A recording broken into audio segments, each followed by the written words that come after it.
Nous sommes heureux, dans l'émission Préparer le futur africain afin d'éviter les devoirs du passé, de recevoir un candidat à la présidence de la République du Cameroun, un candidat qu'on ne présente plus, qui a un très bon parcours et qui a ce que j'appelle un bon programme, en la personne du président Akere Mona, ici sur ce plateau. Monsieur le Président Siable, bonjour. Bonjour, bonjour. Nous sommes fiers de vous accueillir parce que nous avons entendu parler de vous, de votre parcours, de vos projets. Et sur ce plateau, on a déjà reçu même des partisans de Maurice Kamto.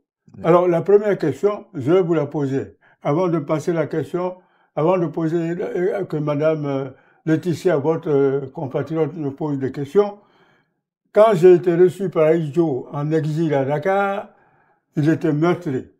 Il a dit, voilà, non seulement on m'avait fait croire que j'avais le cancer et que j'avais pour 1 an pour mourir, je ne suis pas mort, j'ai été trompé par mon médecin français. En plus, j'ai donné le fauteuil présidentiel en quelque sorte à Paul Biya, et voilà que Paul Biya, une fois qu'on a eu la certitude que je ne suis pas malade, m'a empêché, bien sûr, de revenir à la présidence de la République. Alors, si demain vous étiez élu, est-ce que vous accepteriez de faire venir le corps de Amadou Aïdjo de Dakar à Yaoundé? Ça, c'est la première question.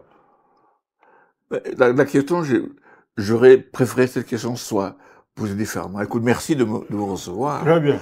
C'est de savoir pourquoi est-ce qu'Aïdjo n'est pas enterré au Cameroun.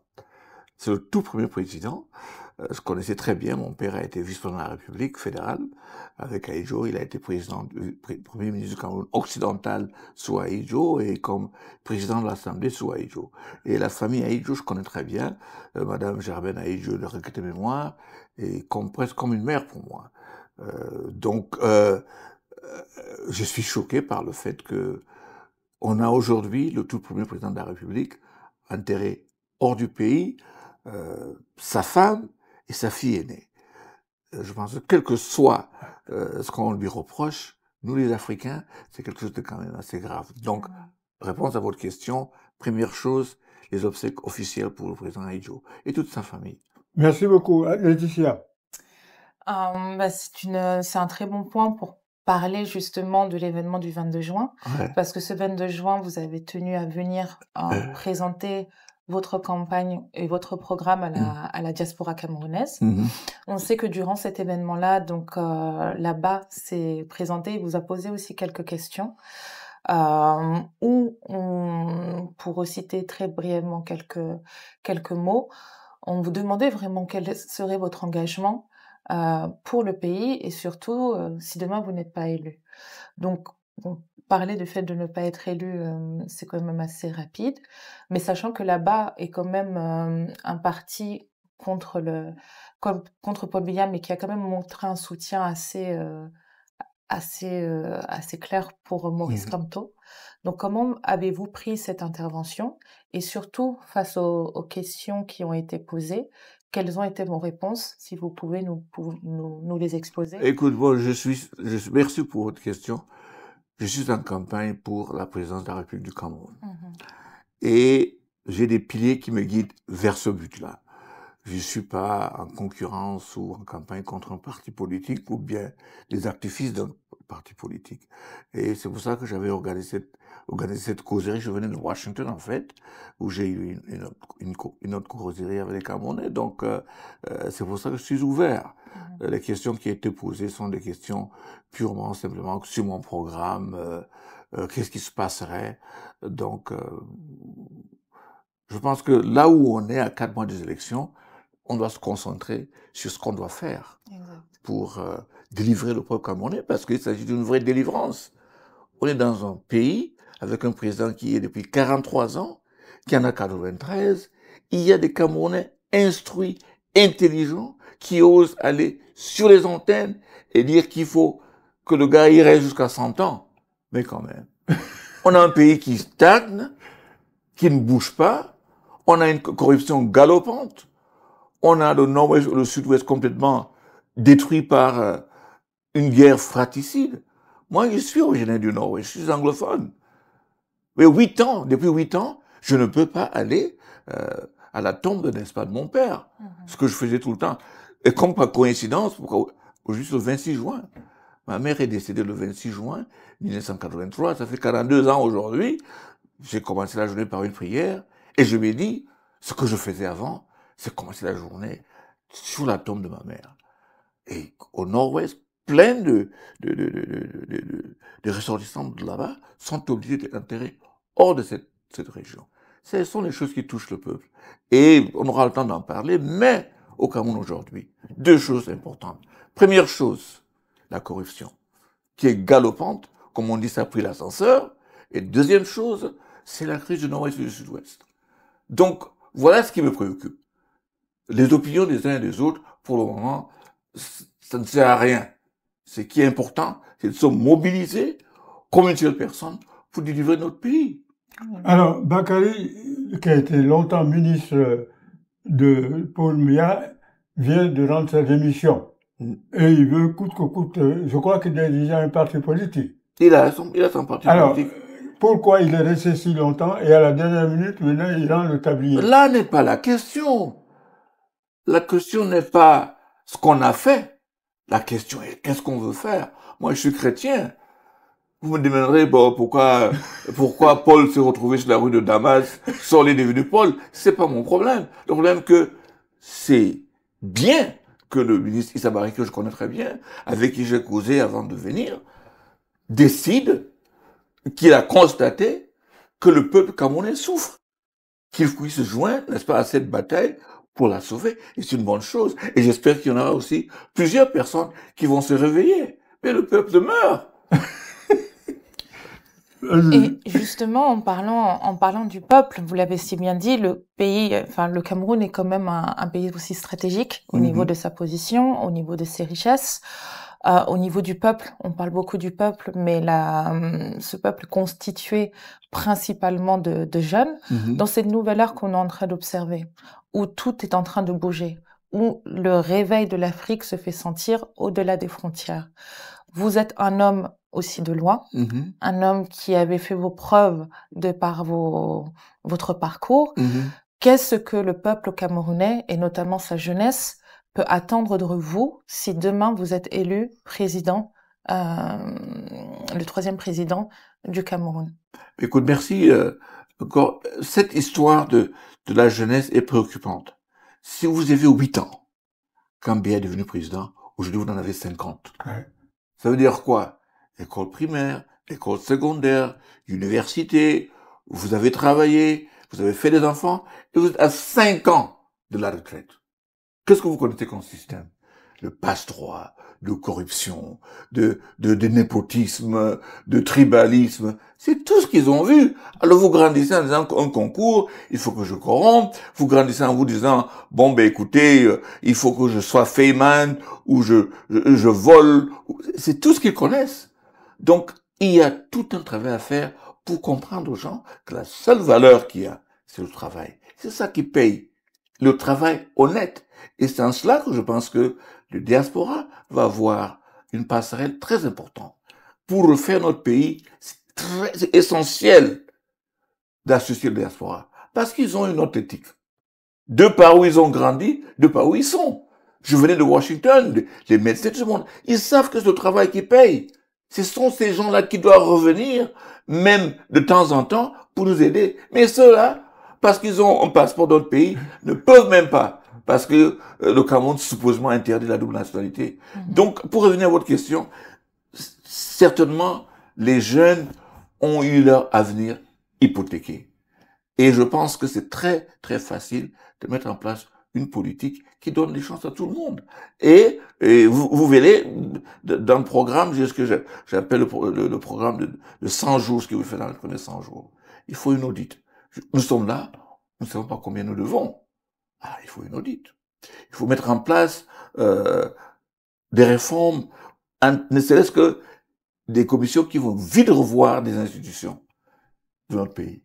Dites-vous bien, le président de la République du Cameroun est chef des armées, président du Conseil de la magistrature, puisque la majorité à l'Assemblée, celui qui décide, qui est président de l'Assemblée. dans les sénateurs, déjà, au début, il choisit 30 sénateurs sur les 70. Donc, pour que le RDPC en a la majorité, il faut seulement 21 élus. Et à ça, il est patron dans tous les secteurs. Résultat, les magistrats, 6 promotions de magistrats attendent à prêter serment depuis 6 ans. Parce que le président n'est pas disponible. Mais on ne peut pas gérer un pays comme ça. Et maintenant, puisque nous sommes classés comme un pays qui est un risque politique pour ceux qui prêtent de l'argent, on est sur le marché commercial. On en est à 10-11% d'intérêt, là où les autres prennent à 4-5%. Mais le pays se meurt et les Camerounais regardent. Donc je pense que ces jeunes-là, ils ont plus intérêt à ce qu'il y ait un avenir. C'est pour ça que dans mon projet, je dis, moi, à Kérémouna, 72 ans, je propose un mouvement de transition. Parce que ce que nous avons depuis 61, c'est un prolongement de ce que Ahidjo avait installé. Donc, lui, il était, avec notre culture, mais ce que nous avons maintenant, c'est un gouvernement, par le gouvernement, et pour le gouvernement. Les peuples n'ont pas droit au chapitre. Et là, il faudrait remettre le peuple au centre des préoccupations, et pour le faire, il faut qu'il participe.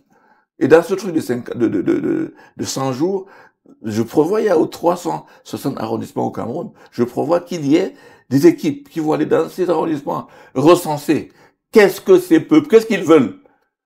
Pas qu'on dit, Yaoundé, il vous faut l'aéroport, faut mettre le peuple au centre du développement.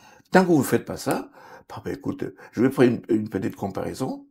Quand le peuple a envie, quand vous faites un rallye à Dakar, qui y va? Les gens vont, ils payent pour le meeting pour entrer. Au Cameroun, quand vous le faites, vous payez les gens pour qu'ils y vont.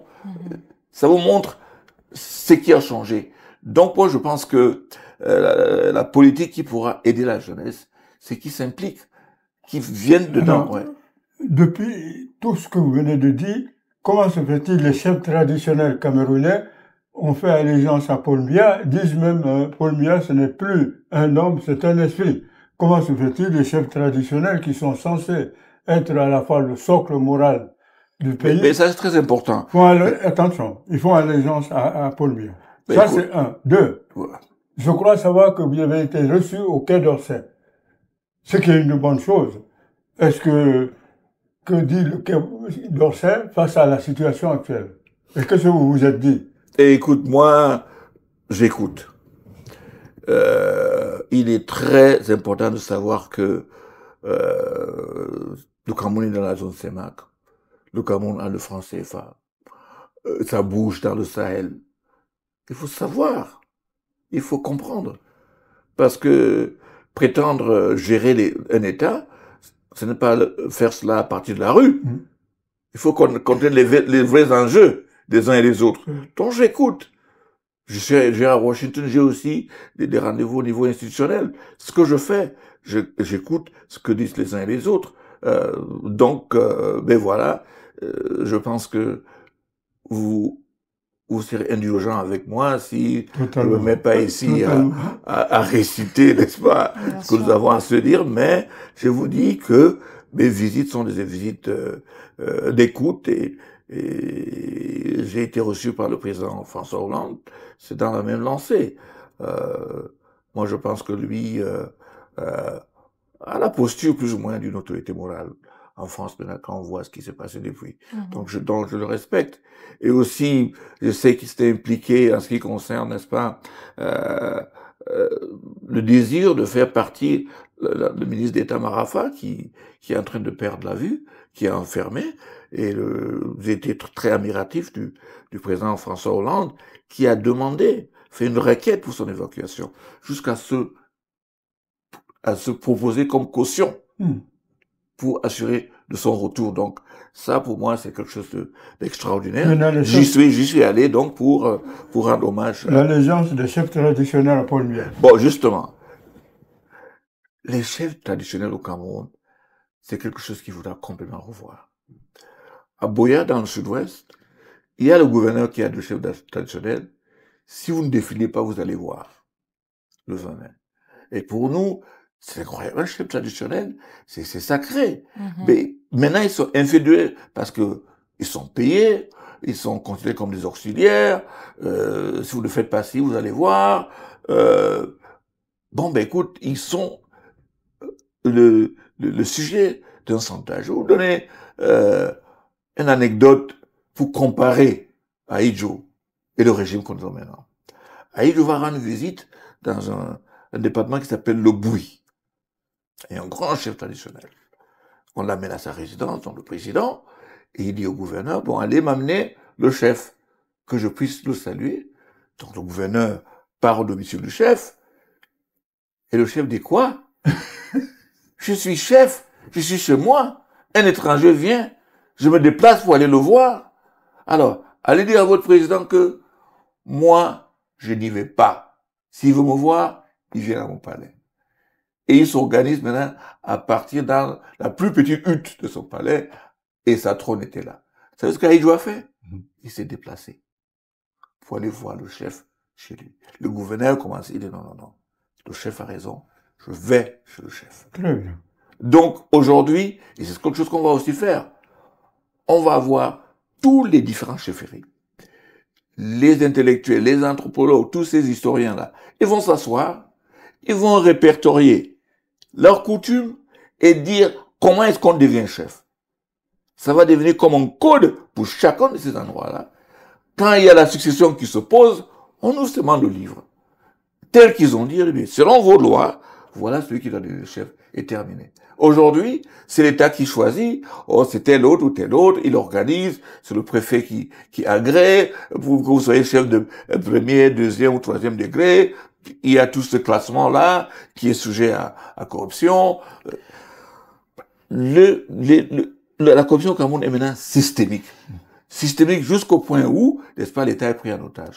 Mais justement, quand on vous entend parler, ne faut-il pas tout simplement revenir à la tradition et à la transmission de ce qu'est le Cameroun ou que ce qu'était le Cameroun pour simplement retrouver un ordre qui correspond réellement à la grandeur du pays et à ce qu'on pourrait mettre en avant pour pouvoir avancer. Parce qu'aujourd'hui, enfin, quand j'entends justement les dire, c'est qu'on se rend compte que ce qui a été mis en place a beaucoup été transformé par le temps, transformé par les systèmes. On parle du peuple aujourd'hui, à se dire on veut, mais le peuple n'a-t-il déjà parlé, exprimé ce qu'il veut? On est quand même dans une ère aujourd'hui où l'information, elle est partout. Exact. L'information, ce n'est plus comme avant. Enfin, si on veut savoir ce que le peuple veut, il suffit simplement d'aller sur Internet et de lire ce qui se dit. Donc, aujourd'hui, où on est vraiment à l'apogée d'un changement mondial, est-ce que cette place de la transmission, et je dis ça parce que vous venez quand même d'une lignée, et vous l'avez dit vous-même, où votre papa était dans la politique, votre frère aussi a formé un parti. Aujourd'hui, vous-même, vous vous représentez, parce qu'en 2018, vous l'avez déjà fait. Donc, qu'est-ce qui véhicule réellement votre volonté d'être demain président du Cameroun? Quels sont vraiment, parce que je pense que on attend un changement, mais quel changement réellement concret on peut s'attendre à avoir demain? Est-ce que la transmission va être mise au cœur des sujets? Est-ce qu'on va rapporter aussi un peu cette grandeur et la lumière de ce que représente le peuple et ses valeurs, comme vous l'avez dit, avec sa culture riche et variée? Qu'est-ce qu'on peut vraiment attendre demain? Bon, ben écoutez, j'aime la phrase que vous avez dit, l'information est à la portée de tout le monde. Mais malheureusement, en même temps qu'il y a ça, il y a des informations. La désinformation qui aussi, des fois même, court même plus vite que la vraie information. Et c'est la chose qu'il faudrait essayer d'organiser. Parce que sinon, ce qu'il y a sur les médias aujourd'hui, des fois... bon, pour revenir à votre question, la première partie sur les traditions, je pense qu'il est important de repartir aux sources et de voir ce qu'il y a de faire. Ça veut dire quoi? Ça veut dire que on ne peut pas continuer à penser au développement sans penser à nos traditions. On est à l'aise dans nos traditions. Ça se voit même du côté culinaire. Partout où on va, on amène nos traditions. Mais toujours, c'est les autres qui profitent. Je suppose que c'est la même chose ici en France, que ce sont les Chinois qui vendent aux États-Unis la même chose. Pourquoi est-ce que les pays africains ne s'organisent pas pour qu'il y ait des coopératives de part et d'autre avec les gars de diaspora, ceux du pays vendent? Il y a beaucoup de choses qu'on peut faire. Donc, à mon avis, la tradition doit être réhabilitée. On doit pouvoir, d'autres regrettent l'Allemagne. Au Cameroun, ils avaient choisi 5 langues. On en a plus de 230, 240. Ouais. Par partie du pays, le Fulbe dans le côté nord, dans le sud, je pense que c'était le Boulou, dans le côté nord-ouest, c'était le Bali, et dans le côté sud-ouest et littoral, c'était le Douala. Et c'était enseigné à l'école. Il faudrait qu'on rentre dans ces histoires-là. Pas parce que chaque langue qu'on apprend, c'est une richesse, pas l'exclusion des autres. Mais il faudrait pas que on en arrive à un point où, n'est-ce pas, les gens ne se rappellent plus d'où ils viennent. Donc, de ce côté de la chose, je suis d'accord avec vous, absolument, et qu'il faudrait. Mais, ça, c'est un travail de longue haleine. C'est mieux de commencer avec des enfants qui naissent maintenant pour aller. Mais on a des urgences. On a des urgences. Et c'est là, n'est-ce pas, qui me mène, n'est-ce pas, votre deuxième question sur l'urgence de ce qu'il faut faire. Qu'est-ce qui me pousse? Pendant 30 ans, j'ai fait rien que la gouvernance, la lutte contre la corruption. C'est comme ça que j'ai été tour à tour le fondateur de Transparency International Cameroun. Je suis allé au niveau mondial où j'ai été vice-président de Transparency à Berlin pendant 9 ans.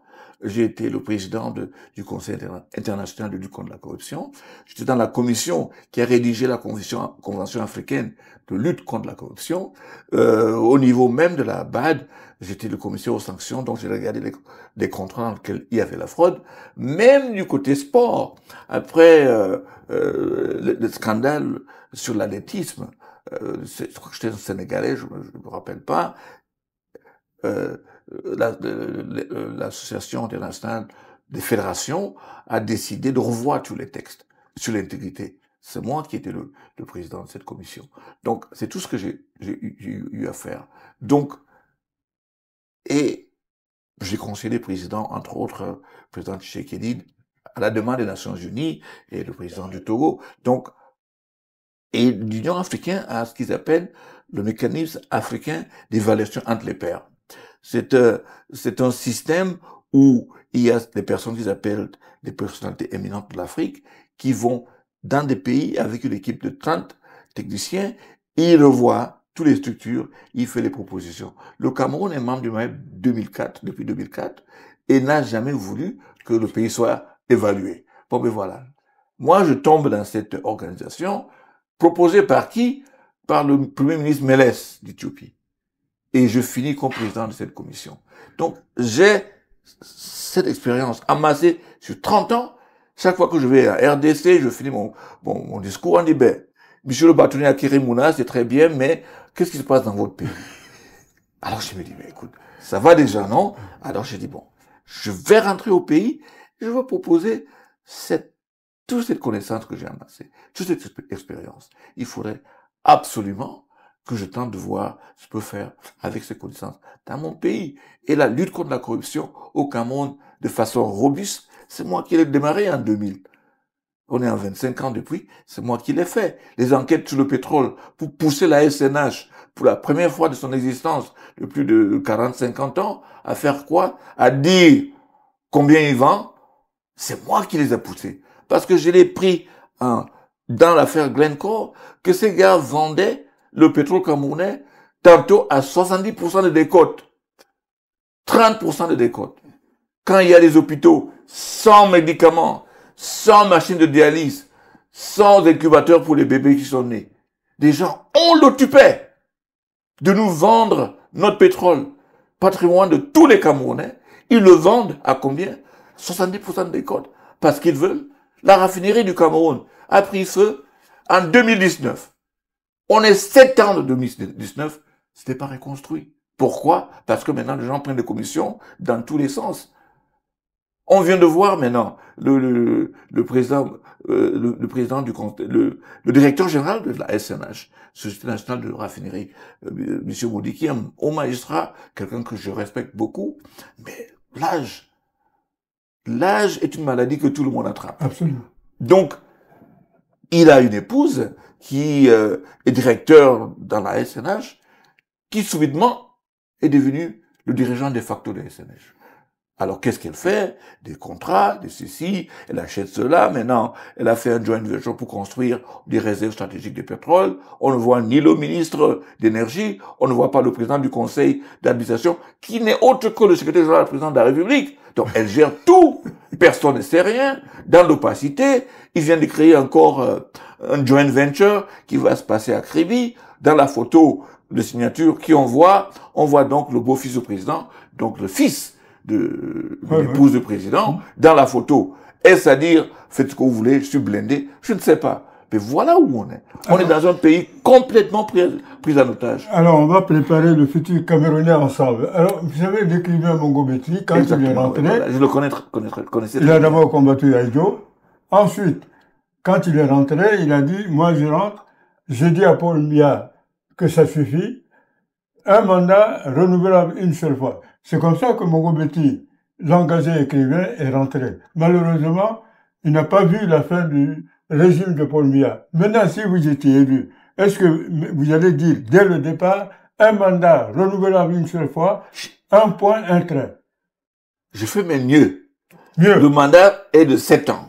J'ai dit que je vais prendre 5 ans pour remettre le système à zéro et remettre forme de l'État, institutions, séparation du pouvoir bien détaillée, système de transparence, déclaration des biens, tout ça, on va mettre ça. On met ça en place et 5 ans, je m'en vais. Après avoir organisé les élections. Je démissionne, on organise l'élection, un nouveau président va venir sans problème. Donc, dans la Constitution, ce sera 5 mandats, ça sera avec le consommation des Camerounais, ça va être 5 fois 2 et c'est terminé. Et d'ailleurs, on va mettre dans la Constitution que celui qui change ça est passible de haute trahison. Mais voilà, il faut le faire. Donc, vous allez être le Mandela de Cameroun. Je ne sais pas, j'habite pour le président Mandela, je vais être un Camerounais qui aura fait. Non, il faudrait absolument que, après Paul Biya, que le Cameroun réellement devienne un pays qui fait un bond en avant. On est d'accord. Ouais, vous avez des cadres, vous avez des médecins, vous avez des ingénieurs. Ouais. Il n'est pas normal que vous ne soyez pas le premier de la classe. Aujourd'hui, vous êtes effectivement un peu à la queue. Et justement. On dirait. Mais à la queue même, vous êtes très généreux. Donc, moi, ce que je sais, c'est qu'il y a énormément de candidats et si vous étiez élu, comme l'avait d'ailleurs promis Kanto, la première des choses, il va se rendre au nord. Parce qu'il trouve qu'il y a eu beaucoup de fautes qui ont été commises. Au nord-ouest. Voilà. Ça, c'est le côté anglophone. Donc, vous aussi, vous irez certainement au nord. Mais écoute, je viens du nord-ouest, donc je vais m'y rendre bien avant. Voilà. Je pense que le tort a été causé à tout le pays. Mais il est vrai que maintenant, il y a une guerre qui sévit dans ces parties du pays, qui souffre un peu trop. Il y a aussi ces kidnappings et autres qui se passent avec Boko Haram dans l'extrême nord. Tout le pays souffre. Mais je pense que les deux crises qui sapent notre pays, c'est la corruption et la guerre du nord-ouest et du sud-ouest. Il faudrait absolument faire quelque chose. Donc, je suis d'accord que il faut une attention particulière. Mais je pense que la forme de l'État est essentielle. Il faudrait que ceux qui dirigent sont des élus. Mais au Cameroun, maintenant, ceux qui dirigent sont des gens qui sont désignés. Et ça, c'est pas la démocratie. Pour moi, pour avancer, c'est sur le point justement économique, parce que vous disiez que la jeunesse, il faut qu'elle travaille, mais je pense qu'elle le fait. Même au niveau de l'échelle africaine, on voit qu'il y a énormément d'innovations à la débrouille qui nourrissent aujourd'hui des grands groupes. Donc, comme ça a été dit, le Cameroun a énormément de talent. On le voit même au niveau de la qualité des étudiants ou même du niveau d'études. À savoir, pour Polytechnique, cette année, sur 37 candidats, 17 sont camerounais qui ont été acceptés là cette année. Donc, qu'est-ce qui va aussi être mis en place pour les entrepreneurs afin de faciliter l'échange, afin de faciliter justement cette innovation et de permettre un réel pont, tant sur le pays en lui-même, mais aussi pour la diaspora, et de donner cette impulsion au pays que tout le monde attend. Ce que vous dites est vrai. Je me rappelle le président Kaboro, quand il était à la BAD, il m'a dit, écoute, Akere, on dit à tout le Camerounais ici, mais écoute, je lance un concours pour recruter des gens à la BAD, pour 10 personnes. 700 Camerounais, vous voulez que je fasse quoi? Donc les compétences, c'est confirmer ce que vous dites. Partez n'importe où dans le monde. Ici, vous allez voir des Camerounais d'une qualité extraordinaire. Mais, puisqu'on est dans un pays qui n'exprime ni le mérite, ni la compétence, qu'est-ce que vous voulez? La médiocrité règne. J'habite à côté de l'ambassade de Russie à Yaoundé.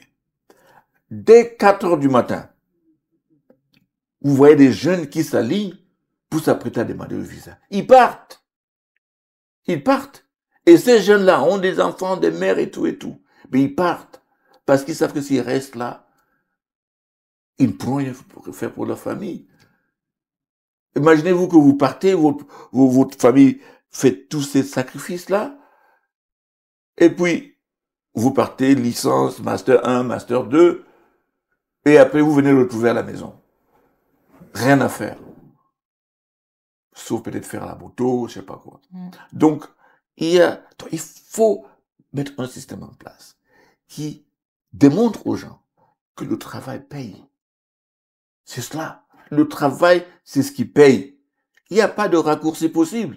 Vous ne pouvez pas être comme maintenant en classe avec quelqu'un, bon ben vous êtes tous un fainéant, et puis vous disparaissez, vous retrouvez 7 ans après, et vous toquez dans un bureau, et le gars il est directeur général, et vous regardez. Vous dites, mais comment ça s'est passé? Mais ce fainéant, comment il a fait? Mais écoute, c'est cela. Donc, il faut absolument qu'il y ait des systèmes. On a eu toutes sortes de banques. Fondader pour les agriculteurs, c'est pas eux qui ont profité. Ça a coulé. On a eu FOGAP pour les garanties, n'est-ce pas, pour des trains. C'est pas ceux-là qui ont pris l'argent. Ça a coulé. On a eu Crédit à l'école par la suite. Même chose. On a maintenant une société de petites et moyennes entreprises, une banque de petites et moyennes entreprises. Vous pensez que c'est ceux qui veulent démarrer qui ont là? Non. Mais je pense qu'il faudrait qu'il fasse un recensement de start-up. Les jeunes, tu vois, qui peuvent et qui veulent les assister dès le départ. J'ai vu un enseignant d'un collège technique, je crois, en Kongsamba. Il a gagné un marché dans un chantier à Kribi. Tous ces travailleurs, il a recruté dans son lycée, et les maçons, et les électriciens, et tout cela. Il dit que ce n'est que comme ça. Alors, si vous avez des entreprises qui viennent dans votre pays avec des marchés publics, vous les imposez un quota. Des étudiants qui doivent être là-bas en stage et payés. Au moins, là, ils commencent à apprendre des métiers. Donc, il faudrait un système. Donc, c'est éducatif. C'est bien d'apprendre des histoires de Socrate et tout ça, mais ça ne donne pas à manger. Mais les entrepreneurs en eux-mêmes, ceux qui sont déjà sur le terrain, ceux qui se battent, ceux qui construisent, est-ce qu'il y a aussi pour eux, en tout cas dans votre programme ou dans votre vision sur les 5 ans, des solutions ou une stratégie qui sera mise en place, je suis en train de dire, afin de pérenniser. Oui. Je vous dis, pour les élèves et les étudiants, il faut cette intégration, surtout pour ceux qui font du technique. Et il faut privilégier le secteur technique, ça c'est sûr. Moi, je pense que si vous avez un Camerounais en France ou aux États-Unis qui est un spécialiste, un chirurgien de renom, spécialiste qui aime son pays, vous lui dites, écoutez, jeune homme, donnez 2 mois par an à votre pays. Il sera tout content de le faire. Mais en même temps, vous allez mettre en place des infrastructures qui permettent à ce médecin de pouvoir avoir un terrain, de construire même étant à distance. Ils vont venir en sabbatique 2-3 ans pour aider le pays. Et si vous dites que tous les contrats de consulting, 30 à 40%, c'est pour des Camerounais vivant à l'étranger, n'est-ce pas? Il faut le faire. Donc ça va être la règle. il faut que tout le monde puisse participer et que tout le monde se sente concerné. Parce qu'aujourd'hui, on nous a amenés à un niveau où les peuples ne se sentent pas concernés à ce qui arrive à l'État. Petite anecdote, j'aime toutes les anecdotes. J'étais à l'aéroport de Lagos. Je partais à Abidjan. J'ai vu une discussion donc très acharnée entre deux Nigérians. Un qui était furieux à cause de la corruption et un gouverneur venait d'être pardonné. Après le verdict de la Cour suprême. Donc il devait sortir libre. Et l'autre Nigérien furieux, il dit c'est pas vrai, comment ils peuvent-ils faire ça? Un voleur qu'on a connu, il était à Londres, on l'a arrêté, on l'a rapatrié, et maintenant on le condamne et on le libère. Ce n'est pas possible ça. Et son ami lui regarde, il lui demande, est-ce que ton argent est perdu? En pidgin, yamoni loss. Bon, ça veut dire que le gars est arrivé à un point où il ne se sentait pas concerné par le fait qu'on ait volé l'argent de l'État. Mais il faudrait que les gens se sentent concernés. J'ai eu un entretien avec le président Kagame, il m'a dit, écoutez, Batoune Mouna, je ne peux pas vous dire que ici au Rwanda, on va éradiquer. Mais si on vous attrape, malheur à vous. Ça va être pareil au Cameroun. Si on vous attrape, malheur à vous. Au pays des lions indomptables, le sport, il y a un certain Samuel Eto'o, qui dit, voilà, au moment où ça se passe, je serai candidat au départ, à moins que ce soit son entourage qui avait dit, voilà, il faut que Samuel Eto'o soit candidat.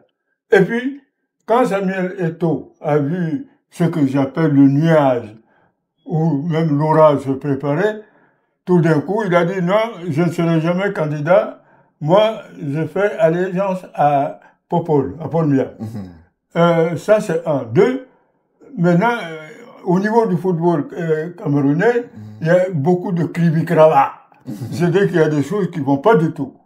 Alors, si vous êtes élu, première des choses, qu'est-ce que vous allez faire pour réorganiser le sport camerounais, faire du football camerounais un football international, et faire en sorte que, rien que par le sport, qu'il y ait beaucoup d'entrées d'argent au Cameroun.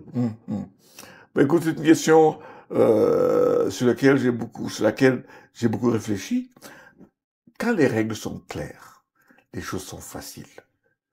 Et chaque fois, quand vous mettez des règles en place qui permettent le flou, la confusion naît. Et je pense que dans l'histoire du football au Cameroun, c'est un peu cela. Donc il faudrait que ce soit organisé de façon avec des textes clairs et que les gens sont informés dès le départ de ce qu'on doit obtenir. Quand on a ça, parce que le football fait gagner de l'argent à beaucoup de gens, honnêtement et malhonnêtement. Et je pense que jusqu'ici, le Cameroun récolte en football ce qu'il n'a pas sémé. Parce que les talents qu'on voit là, c'est ailleurs, c'est d'autres personnes qui les ont formés. Il faudrait que l'État lui-même soit à la base pour voir des talents, pour les former, même dans tout le sport, que ce soit un athlète, quelqu'un qui fait de l'athlétisme, même Yannick Noah, c'est entourage qu'il a repéré. Vous allez voir l'histoire de Nganou qui part du Cameroun comme il est parti, mais qui l'a formé. Donc c'est cela. Nous n'avons pas un système qui regarde dedans quels sont les secteurs, qui sont les enfants qui sont performants, qu'est-ce qu'il faut faire. Donc là, je pense que déjà, dans la pépinière, il faut repérer ces gens-là et les accompagner pour qu'ils puissent faire ce qu'ils font. Mais, en ce qui concerne la décision de M. Samuel Eto'o d'être président ou pas, ça, c'est son problème. Bon. Vous serez le Mbappé, vous êtes le Mbappé, disons, de la course présidentielle. Le Mbappé, j'espère que vous allez gagner.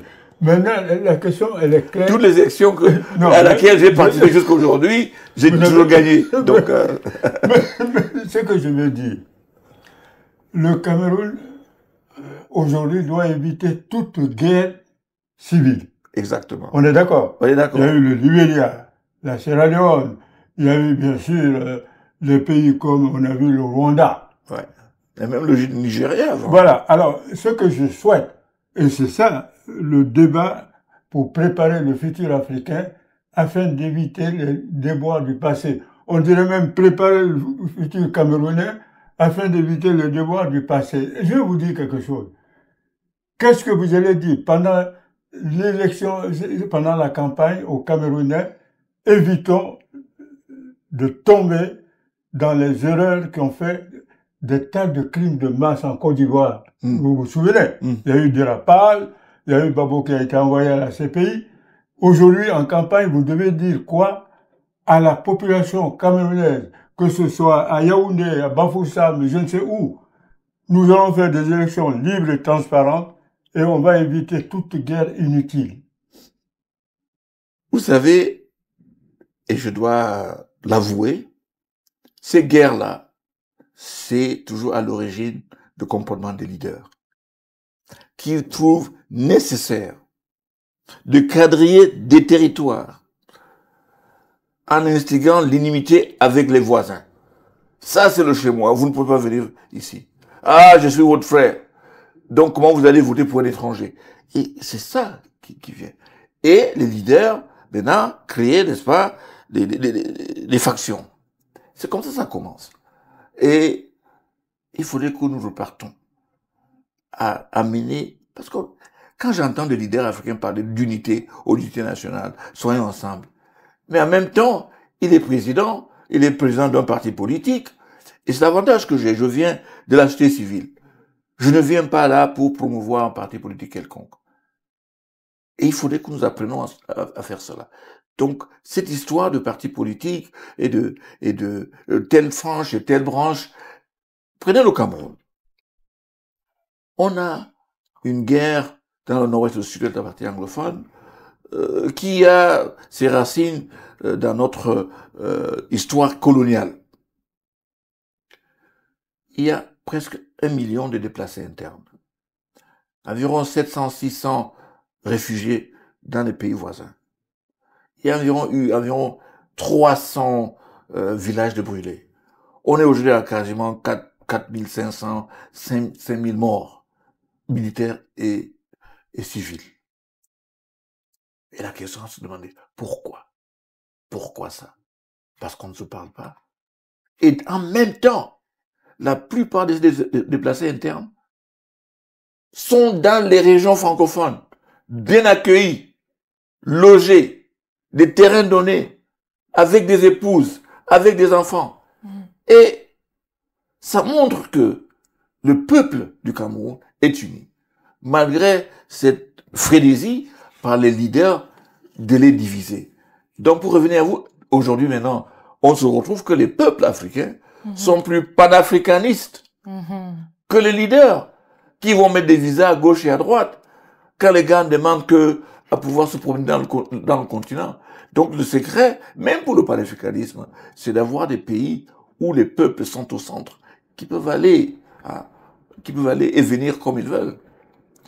Alors, on arrive à la fin de ce magnifique débat qui a été à la fois non seulement paisible, très paisible, avec... Oui, mais justement, je me suis efforcé à le faire. Nous remercions d'abord la régie, nous remercions naturellement le président, le futur président. Le prochain. Il y a une différence de taille. D'être venu sur le plateau, nous sommes disposés à le reprendre quand il veut, comme il veut, à organiser même une conférence de presse s'il veut. Kalish Béala s'en chargera. En tout cas, je vous remercie d'être venu et à très bientôt.